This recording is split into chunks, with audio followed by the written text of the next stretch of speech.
ವಂದೇ ಗೋವಿಂದಮಾನಂದ ಜ್ಞಾನದೇಹಂ ಪತಿಂ ಶ್ರಿಯಃ ಶ್ರೀಮದಾನಂದತೀರ್ಥಾರ್ಯ ವಲ್ಲಭಂ ಪರಮಕ್ಷರಂ ಅಭ್ರಮಂ ಭಂಗರಹಿತಂ ಅಜಡಂ ವಿಮಲಂ ಸದಾ ಆನಂದತೀರ್ಥಮತುಲಂ ಭಜೆ ತಾಪತ್ರಯಾಪಹಂ ಚಿತ್ರೈಃ ಪದೈಶ್ಚ ಗಂಭೀರೈಃ ವಾಕ್ಯೈರ್ಮಾನೈರಖಂಡಿತೈಃ ಗುರುಭಾವಂ ವ್ಯಂಜಯಂತಿ ಭಾತಿಶ್ರೀ ಜಯತೀರ್ಥವಾಗ್ ಶ್ರೀಮತೋ ರಾಘವೇಂದ್ರಸ್ಯ ನಮಾಮಿ ಪದಪಂಕಜೆ ಕಾಮಿತಾಶೇಷಕಲ್ಯಾಣ ಕಲನಾ ಕಲ್ಪಪಾದಪೌ ಪೂಜ್ಯಾಯ ರಾಘವೇಂದ್ರಾಯ ಸತ್ಯಧರ್ಮರತಾಯ ಚ ಭಜತಾಂ ಕಲ್ಪವೃಕ್ಷಾಯ ನಮತಾಂ ಕಾಮಧೇನವೇ ಜಗತೀತಲ ವಿಖ್ಯಾತಂ ಜಗದಾಮೋದಕಾರಣಂ ಜಗದೀಶ ಪದಾಸಕ್ತಂ ಜಗನ್ನಾಥ ಗುರುಂ ಭಜೆ. ಹರಿದಾಸ ಸಾಹಿತ್ಯ ನಮ್ಮ ಕನ್ನಡ ನಾಡಿನ ಬಹುಮೂಲ್ಯವಾದಂತಹ ಸಾಂಸ್ಕೃತಿಕವಾದ ಹಾಗೂ ಆಧ್ಯಾತ್ಮಿಕವಾದಂತಹ ಆಸ್ತಿ. ಶ್ರೀಮದ್ ಆಚಾರ್ಯರು ಬಿತ್ತರಿಸಿದಂತಹ ತತ್ವವಾದದ ಪ್ರಸಾರಕ್ಕೆ ಹಾಗೂ ಭಕ್ತಿ ಪಂಥದ ವ್ಯಾಪಕತೆಗೆ ಹರಿದಾಸ ವಾಂಗ್ಮಯ ಕೊಟ್ಟಂತಹ ಕೊಡುಗೆ ಬಹುಮೂಲ್ಯವಾದದ್ದು.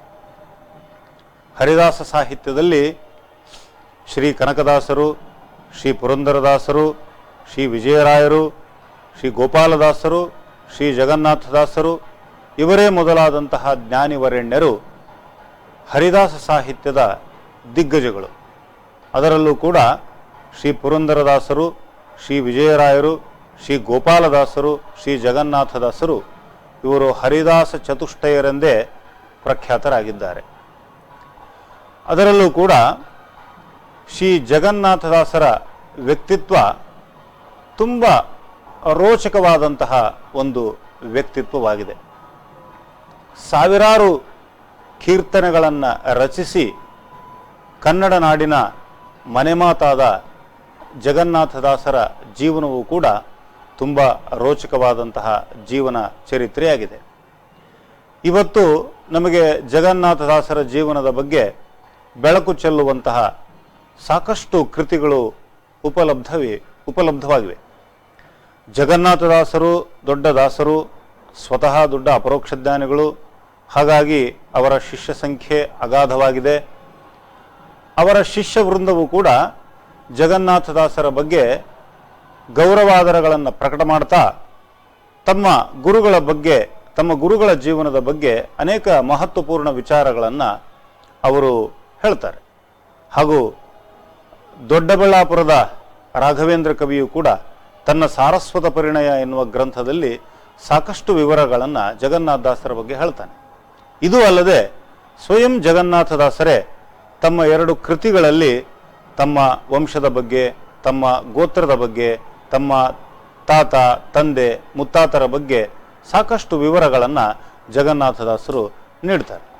ಆ ಎಲ್ಲ ವಿವರಗಳನ್ನು ಕ್ರೋಢೀಕರಿಸಿ ಸಂಕ್ಷಿಪ್ತವಾಗಿ ದಾಸರಾಯರ ಒಂದು ಜೀವನವನ್ನು ನೋಡೋದಾದರೆ ತುಂಬ ಕುತೂಹಲಕಾರಿಯಾದಂತಹ ಅಂಶಗಳು ನಮಗೆ ಬೆಳಕಿಗೆ ಬರ್ತವೆ. ಜಗನ್ನಾಥದಾಸರು ಹುಟ್ಟಿದ್ದು ರಾಯಚೂರು ಜಿಲ್ಲೆಯ ಮಾನವಿ ತಾಲೂಕಿನ ಬ್ಯಾಗವಟ್ಟ ಎನ್ನುವಂತಹ ಗ್ರಾಮದಲ್ಲಿ. ಆ ಗ್ರಾಮದಲ್ಲಿ ಶ್ರೀ ನರಸಿಂಹಾಚಾರ್ಯರು ಮತ್ತು ಲಕ್ಷ್ಮೀಬಾಯಿ ಎನ್ನುವಂತಹ ದಂಪತಿಗಳು ವಾಸ ಮಾಡ್ತಾ ಇದ್ದರು. ಶ್ರೀ ನರಸಿಂಹಾಚಾರ್ಯರು ತಿರುಪತಿ ಶ್ರೀನಿವಾಸ ದೇವರ ಅವಿಚ್ಛಿನ್ನ ಭಕ್ತರು. ಆ ಕಾಲದಲ್ಲಿಯೇ ಅವರು ಪ್ರತಿ ವರ್ಷವೂ ತಪ್ಪದೆ ಶ್ರೀನಿವಾಸನ ದರ್ಶನಕ್ಕೆ ಹೋಗ್ತಾ ಇದ್ದರಂತೆ. ಸತತವಾಗಿ ಶ್ರೀನಿವಾಸನನ್ನು ಸೇವಿಸಿದ್ದರ ಫಲವಾಗಿ ಅವರಿಗೆ ಗಂಡು ಸಂತಾನವಾಗುತ್ತೆ. ಆ ಸಂತಾನಕ್ಕೆ ಶ್ರೀನಿವಾಸ ಎನ್ನುವಂತಹ ಹೆಸರನ್ನು ಅವರು ಇಡ್ತಾರೆ. ಇದರಿಂದ ತಿರುಪತಿ ತಿಮ್ಮಪ್ಪನ ಕರುಣೆಯಿಂದ ಪ್ರಾಪ್ತವಾದ ಸಂತಾನಕ್ಕೆ ಶ್ರೀನಿವಾಸ ಎನ್ನುವ ಹೆಸರು ತುಂಬ ಅನ್ವರ್ಥವಾದಂತಹ ಹೆಸರು. ಆ ತಿಮ್ಮಪ್ಪನ ನೆನಪನ್ನು ಸದಾ ತಂದುಕೊಡುವಂತಹ ಹೆಸರಾಗಿದೆ. ಈ ಶ್ರೀನಿವಾಸನೇ ನಮ್ಮ ಕಥಾನಾಯಕರಾಗಿರತಕ್ಕಂತಹ ಜಗನ್ನಾಥದಾಸರು. ಈ ಜಗನ್ನಾಥದಾಸರ ತಂದೆ ನರಸಿಂಹಾಚಾರ್ಯರು ಅಂತ ಅವರ ಹೆಸರು. ಅವರೂ ಕೂಡ ದಾಸರೇ. ಅವರು ದಾಸರಾಗಿದ್ದು ಕೂಡ ಒಂದು ರೋಚಕವಾದ ಸನ್ನಿವೇಶ. ನರಸಿಂಹಾಚಾರ್ಯರು ಕೂಡ ಸ್ವಪ್ನದಲ್ಲಿ ಪುರಂದರದಾಸರಿಂದ ಅಂಕಿತ ಪಡೆದು ಅವರು ನರಸಿಂಹದಾಸರಾಗಿದ್ದಾರೆ. ಅವರಿಗೂ ಕೂಡ ಸಾಕಷ್ಟು ಶಾಸ್ತ್ರಜ್ಞಾನ ಸಂಪತ್ತಿದೆ. ಅವರ ವಿದ್ಯಾಗುರುಗಳು ರಾಯರ ಮಠದ ದಿಗ್ಧಂತಿ ಯತಿವರೇಣ್ಯರಾದಂತಹ ಶ್ರೀ ಸುಮತೀಂದ್ರ ತೀರ್ಥರು. ಶ್ರೀ ಸುಮತೀಂದ್ರ ತೀರ್ಥರ ಬಳಿಯಲ್ಲಿ ಸಕಲ ಶಾಸ್ತ್ರಗಳನ್ನು ಅಭ್ಯಾಸ ಮಾಡಿ ಎಲ್ಲ ಶಾಸ್ತ್ರಗಳನ್ನು ಕರಗತ ಮಾಡಿಕೊಂಡಿರತಕ್ಕಂತಹ ಒಂದು ಮಹಾಚೇತನ ಶ್ರೀ ನರಸಿಂಹಾಚಾರ್ಯರು. ಹಾಗೆ ಎಲ್ಲ ಪುರಾಣಗಳ, ಸಮಸ್ತ ಉಪನಿಷತ್ತುಗಳ, ಸಮಸ್ತ ಸಾತ್ವಿಕ ಶಾಸ್ತ್ರ ಗ್ರಂಥಗಳ ಸಾರವನ್ನು ಹೀರಿಕೊಂಡವರು. ಅವರು ಪುರಂದರದಾಸರಿಂದ ಸ್ವಪ್ನದಲ್ಲಿ ಅಂಕಿತವನ್ನು ಪಡೆದು ನರಸಿಂಹದಾಸರಾಗ್ತಾರೆ. ಹಾಗಾಗಿ ಈ ಶ್ರೀನಿವಾಸನ ಮನೆಯಲ್ಲಿ ಅಂದರೆ ಈ ಜಗನ್ನಾಥದಾಸರ ಮನೆಯಲ್ಲಿ ಒಂದು ಪ್ರಾರಂಭದಿಂದಲೂ ಕೂಡ, ತಾತ ಮುತ್ತಾತರ ಕಾಲದಿಂದಲೂ ಕೂಡ ಒಂದು ದೈವಿಕವಾದಂತಹ ವಾತಾವರಣ, ಒಂದು ಹರಿಭಕ್ತಿಯ ವಾತಾವರಣ ಅಲ್ಲಿ ದಟ್ಟವಾಗಿತ್ತು. ನರಸಿಂಹದಾಸರು ತಮ್ಮ ಮಗನಾದಂತಹ ಶ್ರೀನಿವಾಸನನ್ನ ವರದೇಂದ್ರ ತೀರ್ಥರ ಬಳಿಯಲ್ಲಿ ವಿದ್ಯಾಭ್ಯಾಸಕ್ಕೆ ಬಿಡುತ್ತಾರೆ. ವರದೇಂದ್ರ ತೀರ್ಥರು ಕೂಡ ಶ್ರೀರಾಯರ ಮಠದ ವಿಭೂತಿ ಪುರುಷರಾದಂತಹ ಯತಿವರೆಣ್ಯರು. ಆ ವರದೇಂದ್ರ ತೀರ್ಥರಲ್ಲಿ ವಿದ್ಯಾಭ್ಯಾಸಕ್ಕೆ ಬಿಟ್ಟಾಗ ಬಾಲಕ ಶ್ರೀನಿವಾಸ ವರದೇಂದ್ರ ತೀರ್ಥರ ಬಳಿಯಲ್ಲಿ ಸಂಗೋಪಾಂಗವಾಗಿ ವಿದ್ಯಾಭ್ಯಾಸವನ್ನು ಕೈಗೊಳ್ತಾನೆ. ಬಾಲ್ಯದಲ್ಲೇ ತುಂಬ ನಿಶ್ಚಿತವಾಗಿರತಕ್ಕಂತಹ ಮತಿ ಶ್ರೀನಿವಾಸನದ್ದು. ಆ ಎಳೆ ವಯಸ್ಸಿನಲ್ಲಿಯೇ ವರದೇಂದ್ರರ ಮೇಲೆ ಸ್ತೋತ್ರವನ್ನು ರಚನೆ ಮಾಡಿ ವರದೇಂದ್ರ ಸ್ತುತಿ ಪಂಚಕವನ್ನು ಗುರುಗಳ ಸಮ್ಮುಖದಲ್ಲೇ ಪ್ರಸ್ತುತಪಡಿಸುವಂತಹ ಒಂದು ಅದ್ಭುತವಾದ ಸಾಮರ್ಥ್ಯ ಶ್ರೀನಿವಾಸನಿಗೆ ಇರ್ತದೆ. ಆನಂತರ ಮುಂದೆ ವರದೇಂದ್ರ ತೀರ್ಥರ ಬಳಿಯಲ್ಲೇನೆ ವೇದಾಂತ, ತರ್ಕ, ವ್ಯಾಕರಣ ಮುಂತಾದ ನಾನಾ ಶಾಸ್ತ್ರಗಳನ್ನು ಓದಿ ದಿಗ್ಧಂತಿ ಪಂಡಿತರಾಗಿ ಒಂದು ಗುರುಗಳ ಸೇವೆಯನ್ನು ಮಾಡ್ತಾ ಶ್ರೀನಿವಾಸಾಚಾರ್ಯರಾಗಿ ಒಂದು ಅನ್ಯೋನ್ಯವಾದ ಗುರು ಶಿಷ್ಯ ಭಾವ ಸಂಬಂಧದಿಂದ ಇದ್ದಾಗ ವರದೇಂದ್ರ ತೀರ್ಥರು ತಮ್ಮ ಶಿಷ್ಯನಿಗೆ ಆಜ್ಞೆಯನ್ನು ಮಾಡ್ತಾರೆ. ಇನ್ನು ನಿನ್ನ ವಿದ್ಯಾಭ್ಯಾಸ ಮುಗಿಯಿತು, ಎಲ್ಲ ಶಾಸ್ತ್ರಗಳಲ್ಲಿ ನೀನು ಕುಶಲನಾಗಿದ್ದೀಯಾ, ಆದ್ದರಿಂದ ಗೃಹಸ್ಥನಾಗಿ ನೀನು ಸಂಸಾರವನ್ನು ಪ್ರಾರಂಭ ಮಾಡಿ ನೀನು ಶ್ರೀಮದಾಚಾರ್ಯರ ಶಾಸ್ತ್ರಗಳನ್ನು ಸಮಸ್ತ ಲೋಕಕ್ಕೆ ನೀನು ಹಂಚಿ ತತ್ವಪ್ರಸಾರ ಮಾಡ್ತಾ ಸಾರ್ಥಕ ಜೀವನವನ್ನು ನಡೆಸಬೇಕು ಅಂತ ವರದೇಂದ್ರ ತೀರ್ಥರು ತಮ್ಮ ಶಿಷ್ಯನಿಗೆ ಆಜ್ಞೆಯನ್ನು ಮಾಡ್ತಾರೆ. ಹಾಗಾಗಿ ತಮ್ಮ ಗುರುಗಳ ಆಜ್ಞೆಯಂತೆ ಶ್ರೀನಿವಾಸಾಚಾರ್ಯರು ಬ್ಯಾಗವಟ್ಟಿ ಗ್ರಾಮದಿಂದ ಮಾನವಿಗೆ ಬಂದು ಅಲ್ಲಿ ಗೃಹಸ್ಥಾಶ್ರಮಿಯಾಗಿ ಅಲ್ಲಿ ತಮ್ಮ ಸಂಸಾರವನ್ನು ಹೂಡಿ ಮನೆಯನ್ನೇ ಒಂದು ಗುರುಕುಲವನ್ನಾಗಿ ಮಾಡಿಕೊಂಡು ಜ್ಞಾನಾರ್ಥಿಗಳಾಗಿ ಬರತಕ್ಕಂತಹ ನಾನಾ ವಿದ್ಯಾರ್ಥಿಗಳಿಗೆ ಶಾಸ್ತ್ರಗಳ ವಿದ್ಯೆಯನ್ನು ಧಾರೆ ಎರಿತ ಸಾರ್ಥಕವಾದಂತಹ ಒಂದು ಜೀವನವನ್ನು ನಡೆಸ್ತಾ ಇರ್ತಾರೆ. ಆದರೆ ಆ ಜೀವನದಲ್ಲಿ ಪರಮಾತ್ಮ ಆಡುವಂತಹ ಆಟ ಬಹಳ ವಿಚಿತ್ರವಾದದ್ದು. ವಿಧಿ ಜಗನ್ನಾಥದಾಸರ ಬಾಳಿನಲ್ಲಿ ಒಂದು ದೊಡ್ಡ ತಿರುವನ್ನು ಕೊಟ್ಟ. ಅವರು ಜಗನ್ನಾಥದಾಸರು ನಮ್ಮ ನಾಡಿಗೆ ದೊಡ್ಡ ದಾಸರಾಗಬೇಕಾಗಿತ್ತು, ಸಮಾಜಕ್ಕೆ ಒಂದು ಮಹತ್ತಾದ ಉಪಕಾರ ಜಗನ್ನಾಥದಾಸರಿಂದ ಆಗಬೇಕಾಗಿತ್ತು ಅನ್ನೋ ದೃಷ್ಟಿಯಿಂದ ಭಗವಂತ ಒಂದು ನಾಟಕವನ್ನು ಆಡ್ದ.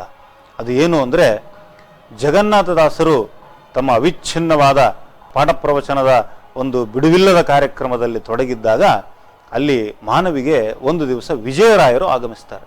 ವಿಜಯರಾಯರು ಸ್ವತಃ ದೊಡ್ಡ ಅಪರೋಕ್ಷ ಜ್ಞಾನಿಗಳಾಗಿರತಕ್ಕಂತಹ ದಾಸವರೇಣ್ಯರು. ಅವರದೊಂದು ಪದ್ಧತಿ, ಅವರು ದೇಶ ಸಂಚಾರ ಮಾಡುವಾಗ ಯಾವ ಗ್ರಾಮದಲ್ಲಿ ತಾವು ಇಳಿದುಕೊಂಡಿರ್ತಾರೋ ಅಲ್ಲಿ ಗೋಪಾಳವನ್ನು ಬೇಡಿ ಧಾನ್ಯವನ್ನು ಸಂಗ್ರಹಿಸಿ ಆ ಧಾನ್ಯವನ್ನು ಭಗವಂತನಿಗೆ ನಿವೇದನೆ ಮಾಡಿ, ಭಕ್ಷ್ಯಗಳನ್ನು ತಯಾರಿಸಿ ಭಗವಂತನಿಗೆ ನಿವೇದನೆ ಮಾಡಿ ಆ ಊರಿನ ಬ್ರಾಹ್ಮಣ ಸುವಾಸನೆಯರನ್ನು ಕರೆದು ಆ ಊರಿನ ಜ್ಞಾನಿಗಳನ್ನು ಕರೆದು ಒಂದು ಔತಣವನ್ನು ಏರ್ಪಡಿಸುವಂತಹ ಒಂದು ಪರಿಪಾಠ ವಿಜಯದಾಸರದ್ದು ಆಗಿರುತ್ತದೆ. ಮಾನವಿಗೆ ವಿಜಯದಾಸರು ಬರ್ತಾರೆ. ಆ ಮಾನವಿಗೆ ವಿಜಯದಾಸರು ಬಂದಿದ್ದೂ ಕೂಡ ಒಂದು ಭಗವಂತನ ಪ್ರೇರಣೆ. ಯಾಕೆಂದರೆ ಜಗನ್ನಾಥದಾಸರು ಒಬ್ಬ ತರುಣ ವಿದ್ವಾಂಸನಾಗಿ ಶ್ರೀಮದಾಚಾರ್ಯರ ಶಾಸ್ತ್ರಗಳನ್ನು, ಚಂದ್ರಿಕಾದಿ ಉದ್ಗ್ರಂಥಗಳನ್ನು ವರದೇಂದ್ರರ ಆಶೀರ್ವಾದ ಬಲದಿಂದ ಎಲ್ಲ ಕಡೆ ಹೇಳ್ತಾ ಅಪಾರವಾದ ಕೀರ್ತಿಯನ್ನು ಸಂಪಾದಿಸಿದ ಸುದ್ದಿ ವಿಜಯದಾಸರ ಕಿವಿಗೂ ಬೀಳುತ್ತೆ. ವಿಜಯದಾಸರು ತಮ್ಮ ಅಪರೋಕ್ಷ ಜ್ಞಾನದಿಂದ ಒಂದು ವಿಷಯವನ್ನು ಕಂಡುಕೊಳ್ಳುತ್ತಾರೆ. ಈ ತರುಣ ಪಂಡಿತನ ಆಯಸ್ಸು ಬಹಳ ಕಡಿಮೆ ಇದೆ, ಈ ತರುಣ ಪಂಡಿತನಿಗೆ ಅಪಮೃತ್ಯುವಿನ ಯೋಗ ಇದೆ ಅನ್ನುವಂತಹ ವಿಚಾರ ಅವರಿಗೆ ಮನದಟ್ಟಾಗುತ್ತೆ. ಅವರು ಈ ತರುಣ ಪಂಡಿತನಿಗೆ ಒದಗಿ ಬರಬಹುದಾದಂತಹ ಒಂದು ಆಪತ್ತನ್ನು ನಿವಾರಿಸಲಿಕ್ಕೋಸ್ಕರನೇ ಅವರು ಆ ಮಾನವಿ ಗ್ರಾಮಕ್ಕೆ ದಯಮಾಡಿಸ್ತಾರೆ. ಮಾನವಿ ಗ್ರಾಮಕ್ಕೆ ದಯಮಾಡಿಸಿ ಜಗನ್ನಾಥದಾಸರ ಮನೆಗೆ ಬರ್ತಾರೆ. ಅಲ್ಲಿ ಶ್ರೀನಿವಾಸಾಚಾರ್ಯರು ತಮ್ಮ ಶಿಷ್ಯ ಮಂಡಳಿಯ ಮಧ್ಯದಲ್ಲಿ ಕುಳಿತುಕೊಂಡು ತಲ್ಲೀನರಾಗಿ ಅದ್ಭುತವಾದಂತಹ ಶಾಸ್ತ್ರ ಪಾಠವನ್ನು ಮಾಡ್ತಿದ್ದಾಗ ಶ್ರೀ ವಿಜಯದಾಸರು ಕೂಡ ಆ ಗುಂಪಿನಲ್ಲಿ ಕೂತು ತುಂಬ ತನ್ಮಯರಾಗಿ ತುಂಬ ಆಸಕ್ತಿಯಿಂದ ಆ ಪಾಠವನ್ನು ಕೇಳಿ ತುಂಬ ಸಂತೋಷಪಟ್ಟರಂತೆ. ಸಂತೋಷಪಟ್ಟು ಹೋಗುವಾಗ ಹೇಳಿದರಂತೆ, ಶ್ರೀನಿವಾಸಾಚಾರ್ಯರೇ, ನಿಮ್ಮ ಪಾಠ ಪ್ರವಚನವನ್ನು ಕೇಳಿ ನಾನು ತುಂಬ ಸಂತುಷ್ಟನಾಗಿದ್ದೇನೆ. ಇವತ್ತು ನಾವಿಲ್ಲೇ ಬಿಡಾರವನ್ನು ಹೂಡಿದ್ದೇವೆ, ಪ್ರಾಣದೇವರ ಒಂದು ದೇವಸ್ಥಾನದಲ್ಲಿ ಬಿಡಾರವನ್ನು ಹೂಡಿದ್ದೇವೆ. ತಾವು ಕೂಡ ದಯವಿಟ್ಟು ತಮ್ಮ ದೇವರ ಸಮೇತವಾಗಿ ಅಲ್ಲಿ ಆಗಮಿಸಿ ತಮ್ಮ ಆಹ್ನಿಕಗಳನ್ನು ಅಲ್ಲೇ ಪೂರೈಸ್ಕೊಳ್ಬೇಕು. ನಮ್ಮ ಒಂದು ಆಹ್ವಾನವನ್ನು ಮನ್ನಿಸಿ ತಮ್ಮ ಭೋಜನವನ್ನು ಕೂಡ ಅಲ್ಲೇ ನೆರವೇರಿಸಬೇಕು ಅಂತ ಅವರು ಶ್ರೀನಿವಾಸಾಚಾರ್ಯರಿಗೆ ಕೇಳಿಕೊಂಡ್ರಂತೆ. ಶ್ರೀನಿವಾಸಾಚಾರ್ಯರು ತುಂಬ ಸಂತೋಷದಿಂದ ಆ ಕ್ಷಣದಲ್ಲಿ ಆಯಿತು ನಾನು ಬರ್ತೇನೆ ಅಂತ ಶ್ರೀನಿವಾಸಾಚಾರ್ಯರು ಕೂಡ ಹೇಳಿದರಂತೆ. ಹೇಳಿ ತಮ್ಮ ಪಾಠವೆಲ್ಲ ಮುಗಿದಾಗ ಸ್ವಲ್ಪ ಹೊತ್ತಿನ ಬಳಿಕ ಶ್ರೀನಿವಾಸಾಚಾರ್ಯರಿಗೆ ಒಂದು ಚಿಂತೆ ಶುರುವಾಯಿತಂತೆ. ಅದೇನು ಚಿಂತೆ ಶುರುವಾಯಿತು ಅಂತಂದರೆ, ಈ ದಾಸರು ನನಗೆ ಬಂದು ಭೋಜನ ಸ್ವೀಕಾರ ಮಾಡೋದಕ್ಕೆ ಆಹ್ವಾನ ಕೊಟ್ಟು ಹೋಗಿದ್ದಾರೆ. ಆದರೆ ಇವರು ದಾಸರು, ಕನ್ನಡದಲ್ಲಿ ಪದ್ಯಗಳನ್ನು ಹೇಳಿಕೊಂಡು ಸಂಚಾರ ಮಾಡತಕ್ಕಂಥವರು. ಇವರಿಗೆ ಆಚಾರ್ಯರು ಬರೆದಂತಹ ತಂತ್ರಸಾರ ಅಥವಾ ಟೀಕಾರಾಯರು ಬರೆದಿರತಕ್ಕಂತಹ ಪದ್ಯಮಾಲಾದ ಉಪದೇಶ ಆಗಿದೆಯೋ ಇಲ್ಲೋ, ಶಾಸ್ತ್ರಗಳನ್ನು ಇವರು ಅಭ್ಯಾಸ ಮಾಡಿದ್ದಾರೋ ಇಲ್ಲೋ, ಶಾಸ್ತ್ರೋಕ್ತವಾಗಿ ಭಗವಂತನಿಗೆ ಅನ್ನವನ್ನು ನಿವೇದನೆ ಮಾಡ್ತಾರೋ ಇಲ್ಲೋ, ಹಾಗಾಗಿ ಇವರು ನೀಡುವಂತಹ ಒಂದು ಔತಣವನ್ನು ನಾನು ಹೇಗೆ ಸ್ವೀಕರಿಸಬೇಕು? ಒಂದು ವೇಳೆ ಈ ಪೂಜೆಯ ಭಾಗವನ್ನು, ನೈವೇದ್ಯದ ಒಂದು ಜವಾಬ್ದಾರಿಯನ್ನು ನನಗೇ ಕೊಟ್ಟಿದ್ರೆ ನಾನು ಸಂತೋಷವಾಗಿ ಅವರ ಔತಣವನ್ನು ನಾನು ಸ್ವೀಕರಿಸ್ತಾ ಇದ್ದೆ. ಇದೇನು ಒಳ್ಳೆ ಸಂದಿಗ್ಧಕ್ಕೆ ಬಂತು ಈ ವಿಚಾರ ಎನ್ನುವಂತಹ ಯೋಚನೆ ಅವರ ತಲೆಯಲ್ಲಿ ಮೂಡಿತು. ಹಾಗಾಗಿ ಅವರು ಮನಸ್ಸಿನಲ್ಲಿ ಅವರು ನಿರ್ಧಾರ ಮಾಡ್ಕೊಂಡ್ಬಿಟ್ರು, ನಾನು ಭೋಜನಕ್ಕೆ ಹೋಗೋದು ಬೇಡ ಅಂತ ನಿರ್ಧಾರ ಮಾಡಿಕೊಂಡ್ರು. ಕೊನೆಗೆ ಈ ಕಡೆ ವಿಜಯದಾಸರು ತಮ್ಮ ಪ್ರಾಣದೇವರ ಸನ್ನಿಧಾನದಲ್ಲಿ ತಮ್ಮ ಪೂಜೆ ಮುಂತಾದ ಕಾರ್ಯಕ್ರಮಗಳನ್ನು ನೆರವೇರಿಸಿದ್ದಾರೆ. ಭಗವಂತನ ನೈವೇದ್ಯ ಆಗಿದೆ. ಇನ್ನೇನು ಭೋಜನಕ್ಕೆ ಕೂಡುವಂತಹ ಸಮಯ. ಎಲ್ಲ ಬ್ರಾಹ್ಮಣ ಮುತ್ತೈದೆಯರು ಕಾಯ್ತಾ ಇದ್ದಾರೆ. ಶ್ರೀನಿವಾಸಾಚಾರ್ಯರು ಇನ್ನೂ ಕೂಡ ಬರ್ತಾ ಇಲ್ಲ. ವಿಜಯದಾಸರು ಒಬ್ಬನ ಕಡೆ, ಹೋಗಪ್ಪ ಶ್ರೀನಿವಾಸಾಚಾರ್ಯರನ್ನು ಕರೆದುಕೊಂಡು ಬಾ ಅಂತ ಹೇಳಿ ಕಳಿಸಿದ್ರಂತೆ. ಆ ವ್ಯಕ್ತಿ ಬಂದು ಹೀಗೆ ದಾಸರು ಕಾಯ್ತಾ ಇದ್ದಾರೆ, ಸಮಸ್ತ ಜನವೂ ಕೂಡ ತಮ್ಮ ಬರುವಿಕೆಗೋಸ್ಕರನೇ ಕಾಯ್ತಾ ಇದೆ, ತಾವು ದಯಮಾಡಿಸಬೇಕು ಅಂತ ಆ ವ್ಯಕ್ತಿ ಹೇಳಿದಾಗ ಶ್ರೀನಿವಾಸಾಚಾರ್ಯರು ಒಂದು ಸುಳ್ಳನ್ನು ಹೇಳಿದ್ರಂತೆ. ನನಗೆ ಸ್ವಲ್ಪ ದೇಹಾಲಸ್ಯವಾಗಿದೆ, ನನಗೆ ಉದರ ಬೇನೆ ಸ್ವಲ್ಪ ಇದೆ, ಹಾಗಾಗಿ ನಾನು ಸಂಕ್ಷಿಪ್ತವಾಗಿ ಮನೆಯಲ್ಲೇನೆ ನನ್ನ ಭೋಜನವನ್ನು ಮುಗಿಸ್ಕೊಂಡಿದ್ದೇನೆ, ವಿಶ್ರಾಂತಿಯಲ್ಲಿದ್ದೇನೆ ಅಂತ ಹೇಳು ಅಂತ ತಮ್ಮ ಶಿಷ್ಯರ ಕೈಯಲ್ಲಿ ಹೇಳಿ ಕಳಿಸಿದ್ರಂತೆ. ಆ ಶಿಷ್ಯ ಯಥಾವತ್ತಾಗಿ ಹಾಗೆ ಸುದ್ದಿಯನ್ನು ಹೇಳಿದ. ಕೊನೆಗೆ ವಿಜಯದಾಸರು ಕಳಿಸಿದಂತಹ ವ್ಯಕ್ತಿ ಹೊರಟೋದ. ಹಾಗಾಗಿ ವಿಜಯದಾಸರಿಗೆ ಈ ಸುದ್ದಿ ಗೊತ್ತಾದಾಗ ಅವರು ಅಂದ್ಕೊಂಡ್ರಂತೆ, ಆಗಲಿ ಹರಿಚಿತ್ತ ಹೇಗೆ ಬರುತ್ತೋ ಹಾಗೆ ಅಂತ ತಮ್ಮ ಮುಂದಿನ ಕಾರ್ಯಕ್ರಮವನ್ನು ಅಲ್ಲಿ ವಿಜಯದಾಸರು ಮುಗಿಸ್ಕೊಂಡ್ರಂತೆ. ಈ ಕಡೆ ಏನಾಯಿತು, ಯಾವಾಗ ಶ್ರೀನಿವಾಸಾಚಾರ್ಯರು ವಿಜಯದಾಸರ ಒಂದು ಕೋರಿಕೆಯನ್ನು ಮನ್ನಿಸಲಿಲ್ಲವೋ, ತಮಗೆ ಉದರ ಬೇನೆ ಇದೆ ಅಂತ ಅವರು ಯಾವಾಗ ಅನೃತವನ್ನು ನುಡಿದರೋ ಆವಾಗಿನಿಂದ ಅವರ ಆರೋಗ್ಯ ಕ್ಷೀಣಿಸ್ತಾ ಬಂತು. ಭಯಂಕರವಾದಂತಹ ಒಂದು ಕ್ಷಯರೋಗ ದಿನದಿನಕ್ಕೂ ಕೂಡ ಅವರು ಜೀರ್ಣರಾಗ್ತಾ ಬಂದರು. ಈ ಕಡೆ ದೈಹಿಕ ವ್ಯಾಧಿ, ಈ ಕಡೆ ಮಾನಸಿಕ ವ್ಯಾಧಿ, ಇವುಗಳಿಂದ ಜರ್ಜರಿತರಾಗಿಬಿಟ್ರು ಶ್ರೀನಿವಾಸಾಚಾರ್ಯರು. ಆ ಅನಾರೋಗ್ಯವನ್ನು ಕಳೆದುಕೊಳ್ಳಿಕ್ಕೋಸ್ಕರವಾಗಿ ಪ್ರಾಣದೇವರ ಮೊರೆಯನ್ನು ಹೊಕ್ಕರು, ವಾಯುಸ್ತುತಿಯನ್ನು ಪುರಶ್ಚರಣ ಮಾಡಿದರು, ನಾನಾ ರೀತಿಯಾಗಿ ಭಗವಂತನ ಮತ್ತು ವಾಯುದೇವರ ಸೇವೆಯನ್ನು ಮಾಡಿದರು. ಆದರೂ ಕೂಡ ಆ ಆದಿವ್ಯಾಧಿಗಳು ಕಡಿಮೆಯಾಗಲಿಲ್ಲ. ಒಂದು ದಿವಸ ಪ್ರಾಣದೇವರ ಪ್ರೇರಣೆ ಆಯಿತು ಸ್ವಪ್ನದಲ್ಲಿ, ನೀನು ನಿನ್ನ ಆದಿವ್ಯಾಧಿಯನ್ನು ಕಳೆದುಕೊಳ್ಳಬೇಕು ಅಂತಂದರೆ ನಿಮ್ಮ ಮಂತ್ರಾಲಯಕ್ಕೆ ಹೋಗಬೇಕು ಅಂತ. ಜಗನ್ನಾಥ ದಾಸರು ತಮ್ಮ ಶಿಷ್ಯ ಸಂಪತ್ತಿನ ಜೊತೆಗೆ ಮಂತ್ರಾಲಯಕ್ಕೆ ಆಗಮಿಸ್ತಾರೆ. ಒಂದು ರೀತಿಯಲ್ಲಿ ನೋಡಿ, ಎಂಥ ಒಂದು ಯೋಗ ಅಂದರೆ, ಶಾಸ್ತ್ರೀಯವಾಗಿ ಶ್ರೀಮನ್ ಮಂತ್ರಾಲಯ ಪ್ರಭುಗಳು ಜಗನ್ನಾಥದಾಸರ ಅಣ್ಣನಾಗಬೇಕು. ಮಂತ್ರಾಲಯ ಪ್ರಭುಗಳು ಪ್ರಹ್ಲಾದರಾಜರ ಅವತಾರ, ಜಗನ್ನಾಥದಾಸರು ಸಲ್ಲಾದರ ಅವತಾರ, ಸಲ್ಲಾದ ಪ್ರಹ್ಲಾದನ ತಮ್ಮ. ಹಾಗಾಗಿ ಈ ಒಂದು ತಮ್ಮನ ಈ ಒಂದು ಸಂಕಷ್ಟಕ್ಕೆ ಅಣ್ಣ ನೆರವಿನ ಹಸ್ತವನ್ನು ಚಾಚ್ತಾರೆ. ಅವರು ರಾಯರ ಸೇವೆಗೆ ಅಂತ ಜಗನ್ನಾಥದಾಸರು ಮಂತ್ರಾಲಯ ಪ್ರಭುಗಳ ಸನ್ನಿಧಿಗೆ ಆಗಮಿಸ್ತಾರೆ. ನಾನಾ ವಿಧವಾಗಿರತಕ್ಕಂಥ ಸೇವೆಗಳನ್ನು ಮಾಡ್ತಾರೆ, ರಾಯರಿಗೆ ಪ್ರದಕ್ಷಿಣೆಗಳನ್ನು ಹಾಕ್ತಾರೆ. ಅಪ್ಪಣ್ಣಾಚಾರ್ಯರು ರಚನೆ ಮಾಡಿರತಕ್ಕಂಥ ಗುರುಸ್ತೋತ್ರವನ್ನು ಭಕ್ತಿಯಿಂದ ಪಠನ ಮಾಡ್ತಾರೆ. ಹಾಗೆ ನಾನಾ ವಿಧವಾಗಿರ್ತಕ್ಕಂಥ ಸೇವೆಯಲ್ಲಿ ತೊಡಗಿದಾಗ ಒಂದು ದಿವಸ ಆ ದೈಹಿಕ ಶ್ರಮದಿಂದ ಅವರಿಗೆ ಅಲ್ಲೇ ನಿದ್ದೆಯ ಜೋಂಪು ಬರುತ್ತೆ. ನಿದ್ದೆ ಆವರಿಸಿದಾಗ ಸ್ವಪ್ನದಲ್ಲಿ ರಾಘವೇಂದ್ರ ಸ್ವಾಮಿಗಳು ಕಾಣಿಸ್ಕೊಳ್ತಾರೆ. ಶ್ರೀನಿವಾಸಾಚಾರ್ಯರಿಗೆ ರಾಘವೇಂದ್ರ ಸ್ವಾಮಿಗಳು ಕಾಣಿಸ್ಕೊಂಡು ಹೇಳ್ತಾರೆ, ಯಾ ಶ್ರೀನಿವಾಸಾಚಾರ್ಯರೇ, ನಿಮ್ಮ ವ್ಯಾಧಿಯ ರಹಸ್ಯ ನನಗೆ ಗೊತ್ತು. ಇವತ್ತಿನ ಈ ಸ್ಥಿತಿಗೆ ಸ್ವಯಂ ನೀವೇ ಕಾರಣ. ಯಾಕೆ ಅಂದರೆ ಸ್ವಲ್ಪ ಹಿಂದಿನ ಘಟನೆಯನ್ನು ಸ್ಮರಿಸ್ಕೊಳ್ಳಿ. ನಿಮ್ಮ ಊರಿಗೆ ವಿಜಯದಾಸರು ಆಗಮಿಸಿದ್ರು. ಅವರು ನಿಮ್ಮ ಉಪಕಾರಕ್ಕೆ ಬಂದಿರತಕ್ಕಂಥ ಮಹಾನುಭಾವರು. ನಿಮಗೆ ಅಪಮೃತ್ಯು ಯೋಗ ಇತ್ತು. ಆ ಅಪಮೃತ್ಯು ಯೋಗವನ್ನು ಕಳೆಯೋದಕ್ಕೋಸ್ಕರವೇ ಅವರು ಮಾನವಿಗೆ ಬಂದಿದ್ದರು. ನೀವು ಒಂದು ವೇಳೆ ಅವರ ಕೋರಿಕೆಯನ್ನು ಮನ್ನಿಸಿ ನೀವು ಅವರ ಬಳಿ ಹೋಗಿ ಅವರ ಔತಣವನ್ನು ನೀವು ಸ್ವೀಕರಿಸಿದ್ರೆ ಅವತ್ತೇ ಅವರು ಧನ್ವಂತರಿಗೆ ನಿವೇದಿಸಿದಂತಹ ಆಹಾರ ಪದಾರ್ಥವನ್ನು ನಿಮಗೆ ಕೊಡ್ತಾ ಇದ್ರು.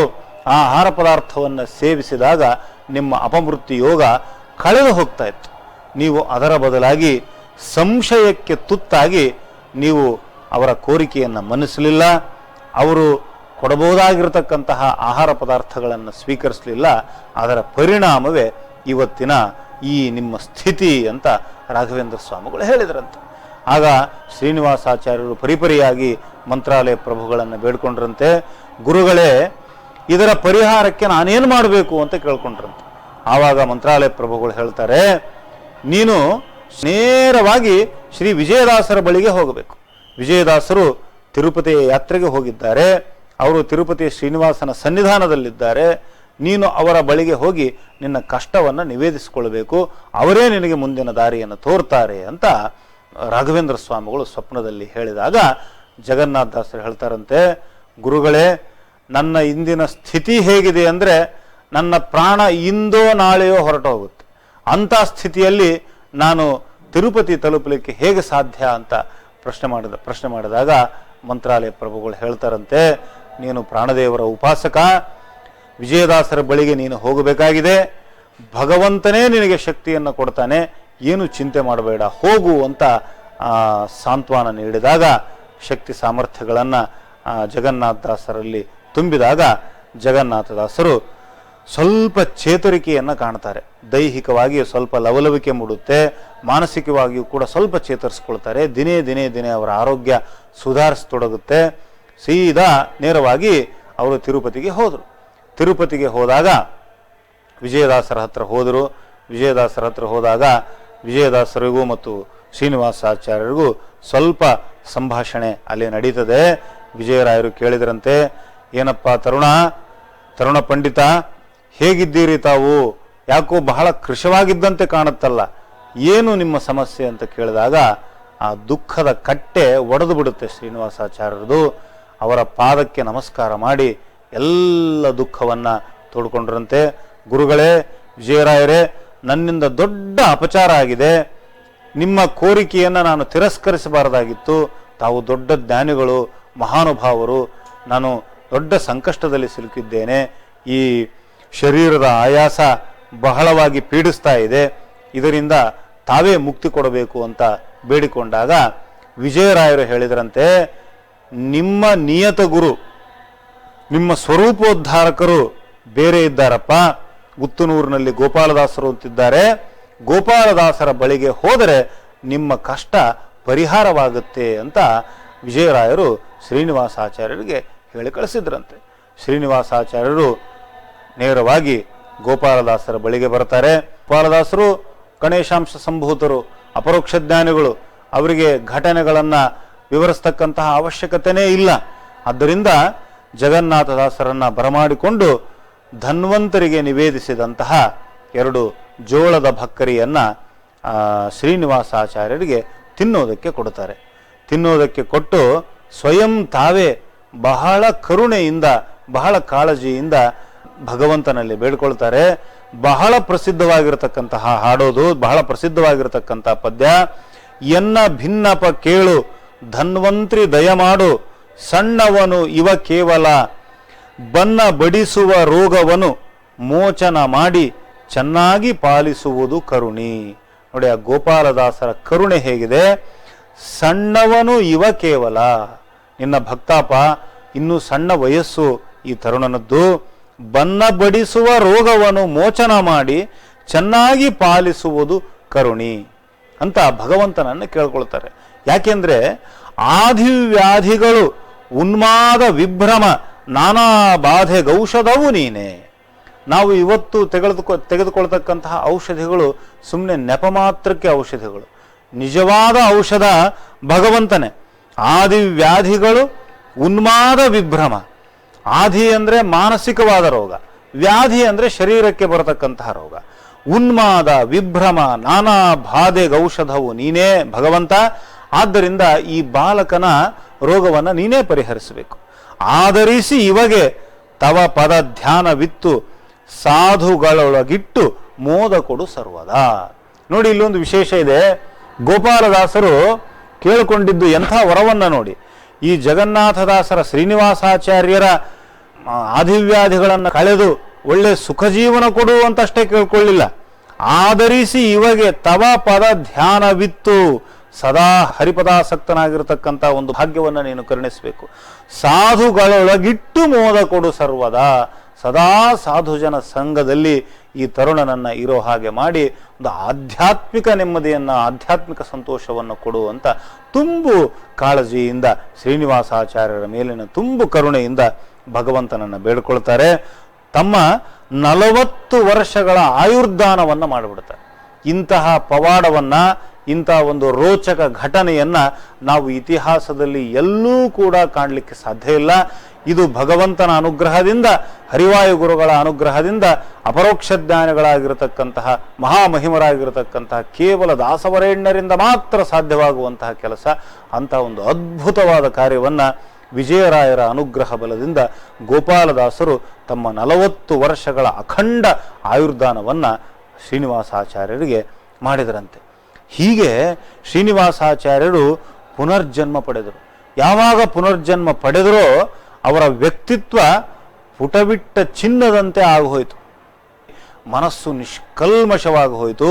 ಗೋಪಾಲದಾಸರ ಹತ್ರ ಬೇಡಿಕೊಂಡ್ರಂತೆ, ಗೋಪಾಲದಾಸರೇ, ಮಹಾಮಹಿಮರೇ, ನಾನು ಕೂಡ ನಿಮ್ಮಂತೆ ದಾಸರಾಗಬೇಕು, ನಿಮ್ಮಂತೆ ನಾನು ಹರಿದಾಸನಾಗಬೇಕು ಅನ್ನೋ ಬಯಕೆಯನ್ನು ಮುಂದಿಟ್ಟರಂತೆ. ಆದರೆ ಗೋಪಾಲದಾಸರು ಹೇಳಿದರಂತೆ, ನೀನು ಪಂಢರಪುರಕ್ಕೆ ಹೋಗಬೇಕು, ಅಲ್ಲಿ ಹೋದಾಗ ನಿನಗೆ ದೈವಿಕವಾದಂತಹ ಒಂದು ದಾಸದೀಕ್ಷೆ ದೊರಕುತ್ತೆ, ದೈವಿಕವಾದಂತಹ ಒಂದು ಅಂಕಿತ ಪ್ರಾಪ್ತವಾಗುತ್ತೆ ಅಂತ ಗೋಪಾಲದಾಸರು ಹೇಳಿದರಂತೆ. ಗೋಪಾಲದಾಸರ ಆಜ್ಞೆಯ ಮೇರೆಗೆ ಶ್ರೀನಿವಾಸಾಚಾರ್ಯರು ಪಂಢರಪುರಕ್ಕೆ ಹೋಗಿ ಅಲ್ಲಿ ಚಂದ್ರಭಾಗಾ ನದಿಯಲ್ಲಿ ಮೀತಾರೆ. ಚಂದ್ರಭಾಗಾ ನದಿ ಅಂದರೆ ಭೀಮಾ ನದಿ. ಭೀಮಾ ನದಿಯಲ್ಲಿ ಮಿಂದಾಗ ಆ ಭೀಮಾ ನದಿಯ ತೆರೆಗಳಲ್ಲಿ ಜಗನ್ನಾಥ ವಿಠಲ ಅಂತ ಕೆತ್ತಿದಂತಹ ಒಂದು ಫಲಕ ಪ್ರಾಪ್ತವಾಗುತ್ತೆ. ಹಾಗಾಗಿ ಶ್ರೀನಿವಾಸಾಚಾರ್ಯರಿಗೆ ಆ ಹರಿದಾಸ ದೀಕ್ಷೆ ಅದು ದೈವಿಕವಾದದ್ದು, ಸ್ವಯಂ ಭಗವಂತ ನೀಡಿರತಕ್ಕಂತಹ ಒಂದು ಹರಿದಾಸ ದೀಕ್ಷೆ. ಜಗನ್ನಾಥ ವಿಠಲ ಎನ್ನುವ ಅಂಕಿತವನ್ನ ಶ್ರೀನಿವಾಸಾಚಾರ್ಯರು ಪಡೆದುಕೊಂಡು ಜಗನ್ನಾಥದಾಸರಾಗಿ ಒಂದು ತ್ರಿವಿಕ್ರಮ ವ್ಯಕ್ತಿತ್ವವನ್ನ ಹರಿದಾಸ ಸಾಹಿತ್ಯದಲ್ಲಿ ಸ್ಥಾಪಿಸ್ತಾರೆ. ಆ ನಂತರ ಯಾವಾಗ ಶ್ರೀನಿವಾಸಾಚಾರ್ಯರು ಜಗನ್ನಾಥದಾಸರಾದರೋ ಅವರ ಮುಂದಿನ ಬದುಕು ಸಾಧನೆಯ ಬದುಕು. ಅಪಾರವಾದಂತಹ ಸಾಹಿತ್ಯಿಕ ಸಾಧನೆಯನ್ನ ಜಗನ್ನಾಥದಾಸರು ಮಾಡಿದ್ದಾರೆ. ಸಾವಿರಾರು ಕೀರ್ತನೆಗಳನ್ನು ರಚನೆ ಮಾಡಿದ್ದಾರೆ. 1200 ತತ್ವ ಸುವ್ವಾಲಿಗಳನ್ನು ರಚಿಸಿದ್ದಾರೆ ಅಂತ ಪ್ರತೀತಿ ಇದೆ. ಆದರೂ ಕೂಡ ಆ ಎಲ್ಲ ತತ್ವ ಸುವ್ವಾಲಿಗಳು ಕಾಲದ ಹೊಡೆತದಿಂದ ನಷ್ಟವಾಗಿ ಕೆಲವು ಸುವ್ವಾಲಿಗಳು ನಮಗೆ ಇವತ್ತು ದೊರಕುತ್ತೆ. ಸಂಸ್ಕೃತದಲ್ಲೂ ಕೂಡ ಅನೇಕ ಕೃತಿಗಳನ್ನು ಜಗನ್ನಾಥದಾಸರು ರಚನೆ ಮಾಡಿದ್ದಾರೆ. ತಮ್ಮ ವಿದ್ಯಾಗುರುಗಳಾಗಿರತಕ್ಕಂತಹ ವರದೇಂದ್ರ ತೀರ್ಥರು ರಚನೆ ಮಾಡಿದ ತಂತ್ರಸಾರಕ್ಕೆ ಫಲಶ್ರುತಿಯನ್ನು ರಚನೆ ಮಾಡಿದ್ದಾರೆ. ಹೀಗೆ ಹಲವಾರು ಅಮೂಲ್ಯ ಕೃತಿಗಳನ್ನು ಜಗನ್ನಾಥದಾಸರು ನಮ್ಮ ಭಕ್ತ ಜನಕ್ಕೆ ಸಾಧನೆಯ ಒಂದು ಊರುಗೋಲನ್ನಾಗಿ, ಸಾಧನೆಯ ಒಂದು ಸಾಮಗ್ರಿಗಳನ್ನಾಗಿ ಅವರು ದಯಪಾಲಿಸಿದ್ದಾರೆ. ಇಷ್ಟೆಲ್ಲ ಕೃತಿಗಳ ಮಧ್ಯದಲ್ಲಿ ಅವರು ವಿಶೇಷವಾಗಿ ನಾವು ಉಲ್ಲೇಖ ಮಾಡಬಹುದಾದಂತಹ ಕೃತಿ, ಮಾಡಲೇಬೇಕಾದಂತಹ ಕೃತಿ ಹರಿಕಥಾಮೃತ ಸಾರ. ಈ ಜಗನ್ನಾಥದಾಸರು ಅಂದ ತಕ್ಷಣ ನಮಗೆ ಕೂಡಲೇ ನೆನಪಾಗೋದು ಹರಿಕಥಾಮೃತ ಸಾರ. ಅಷ್ಟರ ಮಟ್ಟಿಗೆ ಹರಿಕಥಾಮೃತ ಸಾರಕ್ಕೂ ಮತ್ತು ಜಗನ್ನಾಥದಾಸರಿಗೂ ಅವಿನಾಭಾವದ ಸಂಬಂಧ. ಇವತ್ತು ಹರಿಕಥಾಮೃತ ಸಾರದ ಬಗ್ಗೆ ಹೇಳೋದಾದರೆ ಅದು ಸ್ವಲ್ಪ ಹೇಳಿದರೆ ಮುಗಿಯುವಂಥದ್ದಲ್ಲ. ಯಾಕೆಂದರೆ ಆಧ್ಯಾತ್ಮಿಕ ವಾಂಗ್ಮಯದಲ್ಲಿ, ದಾರ್ಶನಿಕ ವಾಂಗ್ಮಯದಲ್ಲಿ, ದರ್ಶನಗಳಲ್ಲಿ ಹೇಗೆ ಒಂದು ಭಗವದ್ಗೀತೆ ಒಂದು ಪ್ರಸ್ಥಾನ ಸ್ಥಾನವನ್ನು ಅಲಂಕರಿಸಿ ಒಂದು ಉತ್ಕೃಷ್ಟ ಕೃತಿಯಾಗಿದೆಯೋ, ಹಾಗೆ ದಾಸ ಸಾಹಿತ್ಯದಲ್ಲಿ ಹರಿಕಥಾಮೃತ ಸಾರ ಅದು ಭಗವದ್ಗೀತೆಯ ಸ್ಥಾನವನ್ನು ಅಲಂಕರಿಸಿದೆ. ಭಗವದ್ಗೀತೆ ಹೇಗೆ ಉತ್ಕೃಷ್ಟವಾದ ಗ್ರಂಥವೋ ಹಾಗೆ ಜಗನ್ನಾಥದಾಸರಿಂದ ವಿರಚಿತವಾಗಿರತಕ್ಕಂತಹ ಈ ಹರಿಕಥಾಮೃತ ಸಾರ ಅಷ್ಟೇ ಉತ್ಕೃಷ್ಟವಾಗಿರತಕ್ಕಂಥ ಗ್ರಂಥ. ಸಮಸ್ತ ಶಾಸ್ತ್ರಗಳ ಸಾರವನ್ನು ನಾವು ಹರಿಕಥಾಮೃತ ಸಾರದಲ್ಲಿ ನೋಡಬಹುದು. ನಾನಾ ರೀತಿಯಾದಂತಹ ಆಗಮಗಳು, ಪಂಚರಾತ್ರಾದಿ ಮೊದಲಾದ ಆಗಮಗಳು, ವ್ಯಾಸತ್ರಯಗಳು, ಶ್ರೀಮನ್ ನ್ಯಾಯಸುಧಾ, ಉಪನಿಷತ್ತು, ನಾನಾ ವಿಧವಾಗಿರತಕ್ಕಂಥ ಪುರಾಣಗಳು, ಸುಮಾರು 150ಕ್ಕೂ ಹೆಚ್ಚಿನ ಕೃತಿಗಳನ್ನು ಅವಲೋಕನ ಮಾಡಿ ಮಥಿಸಿ ಎಲ್ಲ ಶಾಸ್ತ್ರ ಪ್ರಮೇಯಗಳನ್ನು ಹರಿಕಥಾಮೃತ ಸಾರದಲ್ಲಿ ಜಗನ್ನಾಥದಾಸರು ತಮ್ಮ ಅದ್ಭುತವಾದ ಕನ್ನಡದ ಭಾಷೆಯಲ್ಲಿ ಆ ಎಲ್ಲ ತತ್ವಗಳನ್ನು ಅವರು ನಿರೂಪಣೆ ಮಾಡಿದ್ದಾರೆ. ಹರಿಕಥಾಮೃತ ಸಾರದ ವೈದುಷ್ಯಕ್ಕೆ, ಅದರ ಪಾಠವಕ್ಕೆ ತಲೆ ಬಾಗದೇ ಇರತಕ್ಕಂತಹ ವಿದ್ವಾಂಸರೇ ಇಲ್ಲ. ಎಂತಹ ತತ್ವವನ್ನೇ ಅವರು ನಿರೂಪಿಸುವ ಬಗೆ ಬಹಳ ಅದ್ಭುತವಾದದ್ದು. ಇವತ್ತು ಉಪಮಾ ಕಾಳಿದಾಸಸ್ಯ ಎನ್ನುವ ಬಿರುದನ್ನು ನಾವು ಕೇಳ್ತೇವೆ. ಉಪಮಾಲಂಕಾರವನ್ನು ಬಳಸೋದರಲ್ಲಿ ಕಾಳಿದಾಸ ಅಗ್ರಗಣ್ಯ ಅಂತ ಹೇಳ್ತಾರೆ. ಆದರೆ ಜಗನ್ನಾಥದಾಸರ ಹರಿಕಥಾಮೃತ ಸಾರವನ್ನು ಅವಲೋಕಿಸಿದಾಗ ಅವರ ಉಪಮಾ ಸಾಮರ್ಥ್ಯಕ್ಕೆ, ಅವರ ಉಪಮಾ ಚಾತುರ್ಯಕ್ಕೆ ನಾವು ಬೆಚ್ಚಿ ಬೀಳುವಂತಹ ಒಂದು ಅದ್ಭುತ ಪ್ರಗಲ್ಭ ಪಾಂಡಿತ್ಯವನ್ನು ನಾವು ಕಾಣ್ತೇವೆ. ಗಹನವಾದಂತಹ ರಹಸ್ಯ ಪ್ರಮೇಯಗಳನ್ನು ಕೂಡ ಚಂದದ ಭಾಷೆಯಲ್ಲಿ, ಸರಳವಾದ ಭಾಷೆಯಲ್ಲಿ ವಿವರಿಸಿ ಅದಕ್ಕೆ ಸೂಕ್ತವಾದ ದೃಷ್ಟಾಂತವನ್ನು ಕೊಟ್ಟು ಹರಿಕಥಾಮೃತ ಸಾರಕ್ಕೆ ಒಂದು ಇನ್ನಿಲ್ಲದಂತಹ ವಿಶಿಷ್ಟ ಸೌಂದರ್ಯವನ್ನು ಜಗನ್ನಾಥದಾಸರು ತಂದುಕೊಟ್ಟಿದ್ದಾರೆ. ಇದು ಅವರ ಈ ಕೃತಿ ಅವರ ಪಾಂಡಿತ್ಯಕ್ಕೆ ಒಂದು ಜ್ವಲಂತ ನಿದರ್ಶನವಾಗಿದೆ. ಹೀಗೆ ಜಗನ್ನಾಥದಾಸರು ಹಲವಾರು ಅಮೂಲ್ಯ ಕೃತಿಗಳನ್ನು ರಚನೆ ಮಾಡಿದರು. ಹರಿಕಥಾಮೃತ ಸಾರದಂತಹ ಉತ್ಕೃಷ್ಟ ಗ್ರಂಥಗಳನ್ನು ರಚನೆ ಮಾಡಿ ಸಾರಸ್ವತ ಲೋಕಕ್ಕೆ, ದಾಸ ಸಾಹಿತ್ಯ ವಾಂಗ್ಮಯಕ್ಕೆ ತಮ್ಮದೇ ಆದಂತಹ ಒಂದು ಅಮೂಲ್ಯವಾದ ಕೊಡುಗೆಯನ್ನು ಜಗನ್ನಾಥದಾಸರು ಮಾಡಿಕೊಟ್ಟಿದ್ದಾರೆ. ಹಾಗೆ ಅವರ ಇನ್ನೊಂದು ವಿಶೇಷ ಏನು ಅಂತಂದರೆ, ಅವರು ಬಹುಮುಖವಾದಂತಹ ವ್ಯಕ್ತಿತ್ವ. ಜಗನ್ನಾಥದಾಸರು ತುಂಬ ಸುಂದರವಾಗಿ ರಂಗೋಲಿಯನ್ನು ಕೂಡ ಬಿಡಿಸ್ತಿದ್ದರಂತೆ. ನಮ್ಮ ಗುರುಗಳಾಗಿರತಕ್ಕಂತಹ ಗೋಪಾಲದಾಸರು ಹೇಗೆ ರಂಗೋಲಿಗಳನ್ನು ಬರೆದು ಆ ಭಗವನ್ಮೂರ್ತಿಗಳನ್ನು ಅದರಲ್ಲಿ ತುಂಬಿಸಿ ಭಗವನ್ಮೂರ್ತಿಗಳ ರಂಗೋಲಿಯನ್ನು ಬರೆದು ತಾವೂ ಸಂತೋಷ ಪಡ್ತಾ ನೋಡುವಂತಹ ಭಕ್ತ ಜನಕ್ಕೂ ಹೇಗೆ ಆನಂದವನ್ನು ಉಂಟು ಮಾಡ್ತಾ ಇದ್ರು, ಹಾಗೆ ಜಗನ್ನಾಥದಾಸರು ಕೂಡ ಭಗವನ್ಮೂರ್ತಿಗಳ, ನಾನಾ ವಿಧವಾಗಿರತಕ್ಕಂತಹ ಭಗವನ್ಮೂರ್ತಿಗಳ ರಂಗೋಲಿಗಳನ್ನು ಬಿಡಿಸ್ತಾ ಇದ್ದರಂತೆ. ಹಾಗಾಗಿ ಅವರಿಗೆ ರಂಗೋಲಿದಾಸರು ಎನ್ನುವ ಬಿರುದು ಕೂಡ ಇತ್ತು, ರಂಗವಲಿದ ದಾಸರು ಎನ್ನುವ ಬಿರುದು ಕೂಡ ಇತ್ತು. ನೋಡಿ ಎಷ್ಟು ಸೊಗಸಾಗಿದೆ ಇದು. ಇವತ್ತಿಗೂ ಕೂಡ ಮಾನವೀಯ ಸಮೀಪದ ಗುಹೆಗಳಲ್ಲಿ, ಅವರು ಮಾನವಿ ಪಟ್ಟಣದಲ್ಲಿ ವಾಸ ಮಾಡ್ತಾ ಇದ್ರು. ಮಾನವಿ ಪಟ್ಟಣ ಬೆಟ್ಟಗುಡ್ಡಗಳಿಂದ ಕೂಡಿರತಕ್ಕಂಥ ಪಟ್ಟಣ. ಆ ಬೆಟ್ಟಗುಡ್ಡಗಳಲ್ಲಿ ಏನು ಗುಹೆಗಳಿದೆ, ಆ ಗುಹೆಗಳಲ್ಲಿ ಅವರು ಬಿಡಿಸಿದ ರಂಗೋಲಿಗಳನ್ನು ಇವತ್ತಿಗೂ ಕಾಣಬಹುದು ಅಂತ ಅಲ್ಲಿಯ ಸ್ಥಳೀಯರು ಹೇಳ್ತಾರೆ. ಹಾಗಾಗಿ ಈ ಜಗನ್ನಾಥದಾಸರ ಒಂದು ವ್ಯಕ್ತಿತ್ವವೇ ತುಂಬ ವರ್ಣಮಯವಾದಂತಹ ವ್ಯಕ್ತಿತ್ವ, ತುಂಬ ರೋಚಕವಾಗಿರತಕ್ಕಂಥ ವ್ಯಕ್ತಿತ್ವ. ಒಟ್ಟು ನಾವು ನೋಡಿದಾಗ, ಅವರ ವ್ಯಕ್ತಿತ್ವವನ್ನು ನೋಡಿದಾಗ, ಇದು ಸಾಮಾನ್ಯ ಮನುಷ್ಯರು ಬದುಕುವಂತಹ ಬದುಕಲ್ಲ. ಅವರ ಸಾಧನೆ ಸಾಮಾನ್ಯ ಮನುಷ್ಯರ ಸಾಧನೆ ಏನಲ್ಲ. ನಿಸ್ಸಂಶಯವಾಗಿಯೂ ಕೂಡ ಜಗನ್ನಾಥದಾಸರು ದೇವಾಂಶ ಸಂಭೂತರು ಅಂತ ಅವರ ವ್ಯಕ್ತಿತ್ವವೇ ಅದನ್ನು ಹೇಳುತ್ತೆ. ಅವರ ವ್ಯಕ್ತಿತ್ವವೇ ಈ ವಿಚಾರಕ್ಕೆ ಸಾಕ್ಷಿಯಾಗಿದೆ. ಹಾಗಾಗಿ ಪ್ರಹ್ಲಾದರಾಜರು ಹೇಗೆ ರಾಘವೇಂದ್ರ ಸ್ವಾಮಿಗಳಾಗಿ ಅವತಾರ ಮಾಡಿದರು, ಹಾಗೆ ಪ್ರಹ್ಲಾದರ ತಮ್ಮ ಸಲ್ಲಾದರು ಜಗನ್ನಾಥದಾಸರಾಗಿ ಅವತಾರ ಮಾಡಿ ಸಾತ್ವಿಕ ಜನರನ್ನು, ಸಾಧಕ ಜನರನ್ನು ಉದ್ಧಾರ ಮಾಡಿದ್ದಾರಂತೆ. ಹಾಗಾಗಿ ಇವತ್ತು ನೋಡಿ ಏನೊಂದು ವಿಶೇಷ ಹೇಗಿದೆ ಅಂತಂದರೆ, ಪ್ರಹ್ಲಾದನ ತಮ್ಮ ಪ್ರಹ್ಲಾದರ ಅವತಾರ ರಾಘವೇಂದ್ರ ಸ್ವಾಮಿಗಳು, ಸಲ್ಲಾದನ ಅವತಾರ ಜಗನ್ನಾಥದಾಸರು. ಜಗನ್ನಾಥದಾಸರ ಜೀವನ ಒಂದು ದೊಡ್ಡ ತಿರುವನ್ನೇನು ಪಡೆದುಕೊಳ್ತು, ಅದರಲ್ಲಿ ಮಹತ್ವದ ಪಾತ್ರ ಶ್ರೀ ರಾಘವೇಂದ್ರ ಸ್ವಾಮಿಗಳದು. ಅವರು ತಮ್ಮ ಶರೀರದ ವ್ಯಾಧಿಯಿಂದ ಜರ್ಜರಿತರಾಗಿ ರಾಘವೇಂದ್ರ ಸ್ವಾಮಿಗಳ ಸೇವೆಗೆ ಮಂತ್ರಾಲಯಕ್ಕೆ ಆಗಮಿಸಿದಾಗ ಅವರಿಗೆ ಸ್ವಪ್ನದಲ್ಲಿ ಕಾಣಿಸಿಕೊಂಡು ಒಂದು ಸೂಕ್ತವಾದ ಮಾರ್ಗದರ್ಶನವನ್ನು ಶ್ರೀ ರಾಘವೇಂದ್ರ ಸ್ವಾಮಿಗಳೇ ಅವರಿಗೆ ಮಾಡಿತ್ತು. ಹೀಗಾಗಿ ಅವರಿಗೆ ಶ್ರೀ ರಾಘವೇಂದ್ರ ಸ್ವಾಮಿಗಳ ಬಗ್ಗೆ ಅನನ್ಯವಾದಂಥ ಭಕ್ತಿ ಜಗನ್ನಾಥದಾಸರಿಗೆ. ಹಾಗಾಗಿ ರಾಘವೇಂದ್ರ ಸ್ವಾಮಿಗಳನ್ನು ಕುರಿತು ಅವರು 10 ಹಲವು ಕೃತಿಗಳನ್ನು ರಚನೆ ಮಾಡಿದ್ದಾರೆ. ಒಂದಕ್ಕಿಂತ ಒಂದು ಕೃತಿಗಳು ತುಂಬ ಸುಂದರವಾಗಿರತಕ್ಕಂಥ ಕೃತಿಗಳಾಗಿವೆ. ಯಾಕೆ ಮೂಕನಾದೆವು ಗುರುವೇ ನೀನು ಯಾಕೆ ಮೂಕನಾದೆವು, ರಾಯ ಬಾರೋ ತಂದೆ ತಾಯಿ ಬಾರೋ ನಮ್ಮ ಕಾಯಿ ಬಾರೋ ಎನ್ನುವಂತಹ ಕೃತಿ, ರಾಘವೇಂದ್ರ ರಾಯ ಬಾರೋ ಕಾರುಣ್ಯ ವಾರಿಧಿ ಬಾರೋ ಎನ್ನುವಂತಹ ಕೃತಿ, ಸುರಪನಾಲಯದಂತೆ ಮಂತ್ರಾಲಯ ಎನ್ನುವಂತಹ ಕೃತಿ. ಹೀಗೆ 10 ಹಲವಾರು ಕೃತಿಗಳನ್ನು ಜಗನ್ನಾಥದಾಸರು ಶ್ರೀ ರಾಘವೇಂದ್ರ ಗುರು ಸಾರ್ವಭೌಮರ ಬಗ್ಗೆ ಮಾಡಿದ್ದಾರೆ. ಹೀಗೆ ಜಗನ್ನಾಥದಾಸರು ಅಸಂಖ್ಯ ಅಮೂಲ್ಯ ಕೃತಿಗಳನ್ನು ಸಮಾಜಕ್ಕೆ ಉಡುಗೊರೆಯಾಗಿ, ಕಾಣಿಕೆಯಾಗಿ, ಸಾಧಕರಿಗೆ ದೊಡ್ಡ ಸಾಧನ ಸಾಮಗ್ರಿಯನ್ನಾಗಿ ಕರುಣಿಸಿದ್ದಾರೆ. ಜೊತೆಗೆ ಅವರು ಬೆಳೆಸಿದಂತಹ ಶಿಷ್ಯ ಪರಂಪರೆಯು ಕೂಡ ಅಷ್ಟೇ ದೊಡ್ಡದು. ಶ್ರೀ ಪ್ರಾಣೇಶದಾಸರು, ಶ್ರೀ ಶ್ರೀಧ ವಿಠಲರು, ಶ್ರೀಶ ವಿಠಲರು, ಅಭಿನವ ಜನಾರ್ದನ ವಿಠಲರು, ವೆಂಕಟೇಶ ವಿಠಲರು, ಶ್ರೀವತ್ಸಾಂಕಿತರು, ಹೀಗೆ ಅನೇಕ ಅಪರೋಕ್ಷ ಜ್ಞಾನಿಗಳಾದಂತಹ ದೊಡ್ಡ ದಾಸಪಡೆಯನ್ನೇ ನಿರ್ಮಾಣ ಮಾಡಿ ಸಾತ್ವಿಕ ಜನರಿಗೆ ಅವರನ್ನು ಕೊಟ್ಟಿದ್ದು, ಅವರ ಸಾಧನೆಯನ್ನು, ಅವರ ಬದುಕನ್ನು ತಿದ್ದಲಿಕ್ಕೆ ಕೊಟ್ಟಿದ್ದು ಜಗನ್ನಾಥದಾಸರ ಮತ್ತೊಂದು ದೊಡ್ಡದಾದಂತಹ ಉಪಕಾರ.